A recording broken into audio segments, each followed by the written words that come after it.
The mighty have fallen. The fired Michigan head coach, forlorn, dejected, in a cinder block prison cell, plus hanging on for dear life. I got you, sir. I'm glad somebody's got me. How this elderly gent ended up clinging to his roof. Then, bear sprayed inside his own house. His wife fights back with a shovel. The holiday shopping transaction gone horribly wrong. And supersized Christmas. How big is too big when it comes to Christmas decorations? And why is there a shortage this year? Plus, the Taylor Swift terrorist threat. He dodged like a massacre. For the first time, what she's saying about the plot to blow up her concert. Then, the Survivor star's quest for justice. Was his sister murdered? He believes that Joanna was murdered. Plus, miracle baby. The mom who found out she was pregnant only 5 days before she delivered her baby boy. Now, Inside Edition with Eva Pilgrim. Hello and thanks for joining us. It's not the way we're used to seeing a college football coach who helped his team win a championship. But this is Michigan's former head coach today, sitting in a small cinder block holding cell, facing charges of home invasion and stalking. It's a shocking image as embattled University of Michigan head coach Sharon Moore makes his first court appearance today, a shell of the football leader he once was. Mr. Moore, could you state your name, please? He appeared from a narrow holding cell at the county jail in Ann Arbor.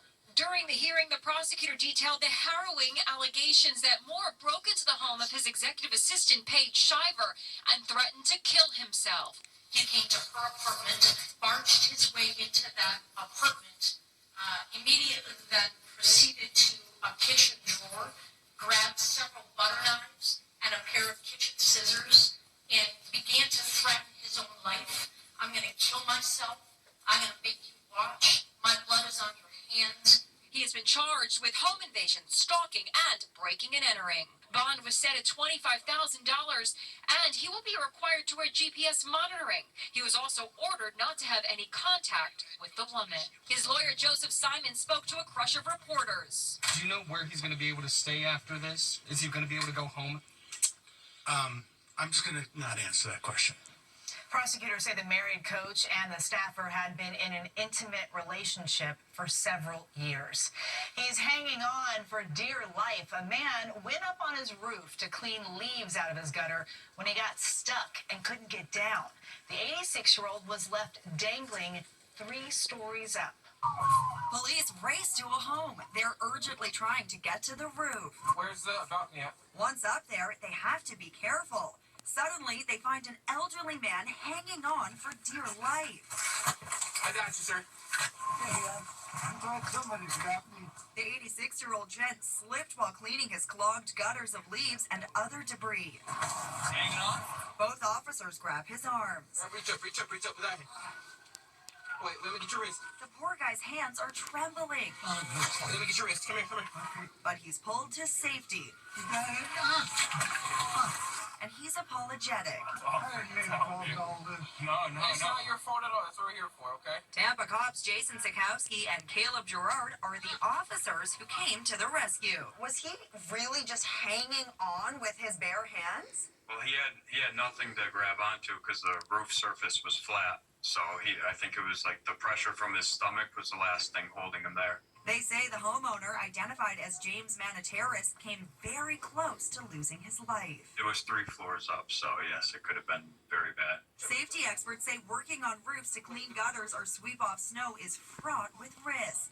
More than 150,000 Americans require medical treatment due to roofing accidents every year. We met up with a team from Gutter Guys. This is a busy time of the year because the company is often called to get rid of end-of-the-season tree leaves. For homeowners who insist on doing it themselves, they have some tips. To clean your own gutters, you want to have a good quality ladder. You want something to stabilize the ladder when you put it up on your house. I would definitely have a buddy.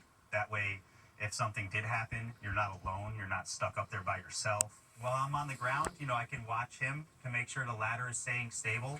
But whatever you do, you don't want to end up like this guy. I got you, sir. The man says his wife has been telling him to hire someone to clean the gutters. He's now going to take her advice. Now, a holiday shopping warning. Millions use Facebook Marketplace to buy and sell gifts. But when one couple posted a laptop for sale, it led to a nightmare. The guys who showed up to buy it attacked them with bear spray. You're about to see a holiday Facebook Marketplace deal turn violent. These two guys are there to buy a laptop computer that the homeowner has listed on the popular online platform that allows you to buy and sell anything from your car to furniture. The homeowner thinks the transaction for $2,700 is about to go through. Easy peasy. Suddenly, he's hit with bear spray. The laptop goes flying. The homeowner, blinded by the toxic chemical, grabs his attacker as his wife watches in horror. The struggle spills into the snowy street in Calgary, Canada. Brutal kicks rain down on the homeowner. His wife goes on the attack, grabbing a snow shovel. Then one of the robbers runs back into the house. Husband and wife team up to tackle the intruder. The husband whacks the robber with the snow shovel. They take it outside again as the wife tries to wipe the bear spray out of her eyes. I was bear sprayed 4 or 5 times inside of our house. Les Trent spoke to homeowner Jason Nguyen. What is it like to be sprayed, to be hit with bear spray? My entire face was pulsating red, as well as my wife too. She was hit with the bear spray outside of our house. Facebook Marketplace is enormously popular. More than 1 billion people around the world use it without a problem. So, with Christmas coming up, security expert Bob Strang says there are ways to avoid a nightmare like this during a face-to-face sale. Always meet in a public place if you can. You never have anybody at your home or your office. Do your homework a little bit. You ask the questions of them. Where do you live? What's your phone number? The bear spray attack ends with the two bad guys fleeing. Did they get the laptop? They did not, no. Facebook Marketplace does post safety tips, including a recommendation to meet in public places. You may have noticed Christmas decorations are bigger than ever this year, with inflatable Santas, snowmen, and Grinches towering over homes. But if you want one for your yard, you may have some trouble tracking one down. Allison Hall tells us why. It's a supersized Christmas with giant Santas, colossal snowmen, and gargantuan Grinches. But this holiday season, finding them is turning into a mammoth task. In Montclair, New Jersey, it's a neighborhood tradition for every home on this street to display a 2-story tall snowman. The whole block got them. This is an amazing town with this amazing neighborhood, and everybody just wanted to make people laugh. But those big inflatables are in short supply this year, and when you do find them, brace yourself. They're expensive. They're really expensive. Many Christmas decorations, especially the giant inflatable ones, are imported from China and Southeast Asia. Even the ones that are made here in the USA use raw materials from overseas. And this year, they've been hit with crippling tariffs. American businesses have paid $400 million in tariffs on Christmas decorations, compared with $26 million last year. There's even a thriving market in used giant Santas and snowmen. Dante Holmes and Cynthia Hamilton go wild with their Christmas decorations each year. Spectacular displays that draw sightseers to their home in Richland, Washington State. We went to find giants and Santas and reindeer and all of the things that we're so used to finding at Home Depot and just couldn't find them this year. And there are real-life Grinches out there who don't like giant inflatables. One family's display was deflated by guys with knives. And check out this guy who bought the last giant Grinch out of Lowe's in Naples, Florida. He's loading it on board his Cybertruck. It's amazing. But a little way down the road, not so amazing. He flew out into the middle of the road. I'm so happy there was no car behind me. He's a big one, that Mr. Grinch. It's a big day for Swifties. Taylor Swift just released her new Disney Plus series about her Eras tour, and she gets emotional talking about canceling shows because of a terror threat. We dodged like a massacre situation. An emotional Taylor Swift opens up about the foiled terror plot to bomb her concert in Vienna last year. A scare for Taylor Swift as authorities arrest two men who they say were plotting to attack the stadium where Taylor is set to perform tomorrow in Vienna, Austria. Taylor was riddled with anxiety after her 3 shows in Vienna had to be canceled due to the terror alert. I'm just like twitchy and fidgety and just. She talked about the drama with fellow pop singer Ed Sheeran. I didn't get to go. Like they. Oh, you weren't even in the country. No, I was on the plane headed there. That wasn't the only scare on tour. The pop megastar breaks down in tears after meeting with the families of the 3 little girls who were stabbed to death in England during a Taylor Swift-themed dance class. It was little kids that.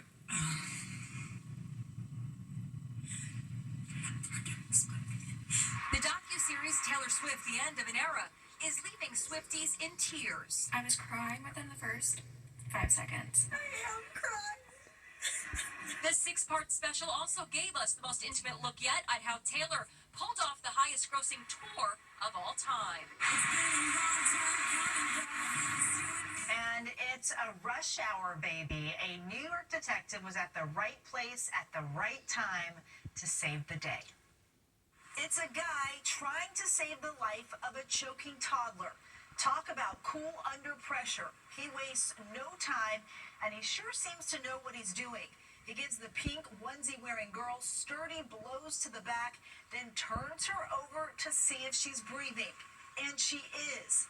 The baby is saved. So who's the roadside hero? He's an NYPD detective. Michael Greeny was on his way to work when he noticed the BMW in the emergency lane. A frantic father handed the baby girl over to him. As soon as he said she's choking, and I didn't know how big or small at that time. As soon as I saw what size, I knew which maneuver it was that we had to do. He said the father is extremely grateful. He just said thank you, and I told him to go home and watch a YouTube video on how to do the Heimlich, so if this ever happens again, he can clear it himself. Great job, detective.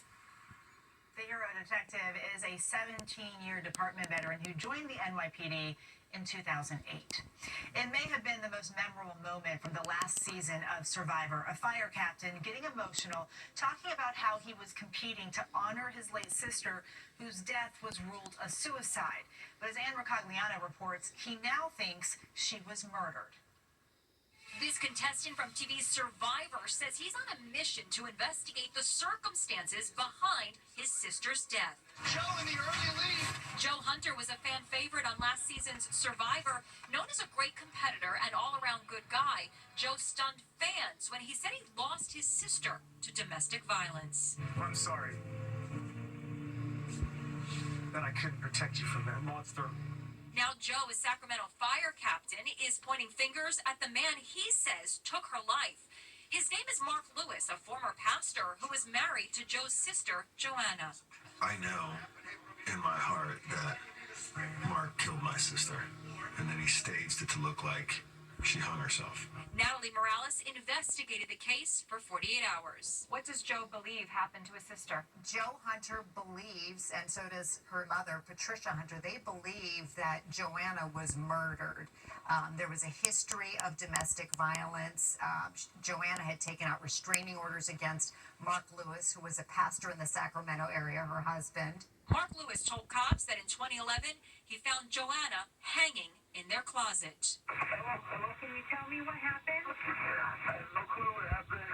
The sheriff's department has ruled Joanna's death a suicide and said there was no evidence that another person used force to kill her. 4 years later, after Mark Lewis had moved on with his life, he was charged with stalking and firebombing his new girlfriend's house. He was sentenced to 8 years in state prison for those crimes, but no charges were ever brought in connection with Joanna's death. Do we know where Mark Lewis is? He's moved since to Arizona. He's remarried. He's living with his wife's family. The Hunter family is hopeful that all the attention could prompt a new investigation. The special episode of 48 Hours, Joe Hunter's Mission, airs Saturday night on CBS and streams on Paramount+. Next, Miracle Baby. The mom who found out she was pregnant only 5 days before she delivered her baby boy. and to tell the truth. I'm really nervous. The Sydney Sweeney lie detector test. I just have to ask, are you both real? Inside Edition with Eva Pilgrim. We'll be right back. They have a teenage daughter and for years tried unsuccessfully to have another baby. Now mom has delivered a new bundle of joy, and get this, she didn't even know she was pregnant. This baby is a true miracle.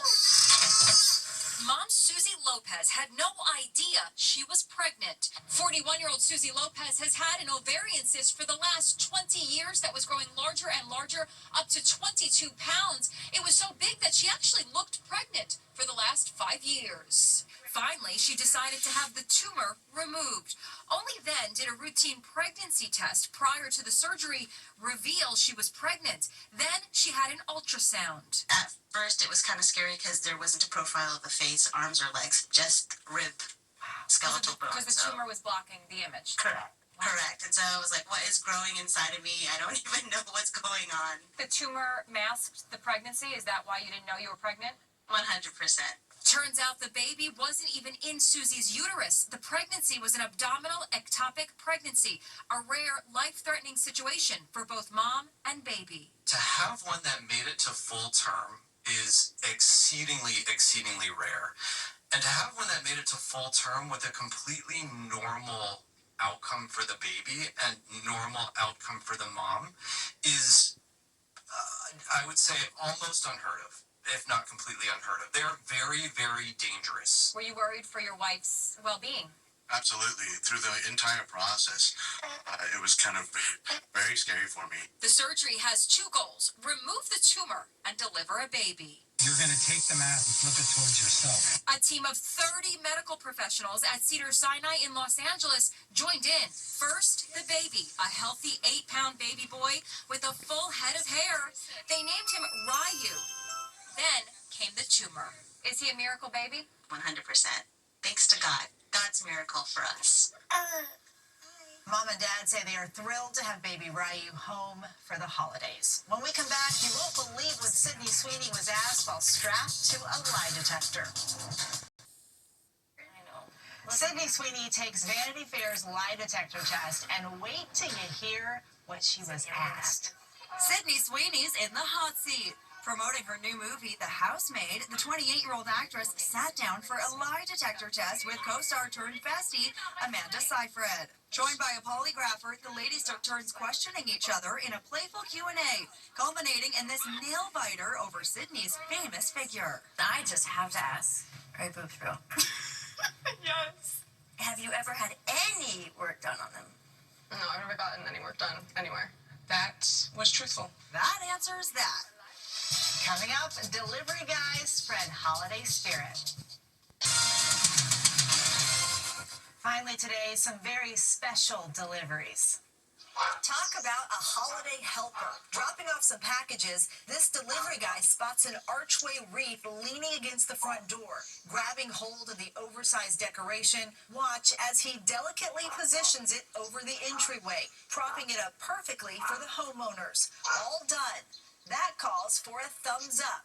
He is the best driver, writes one person on social media. Love this.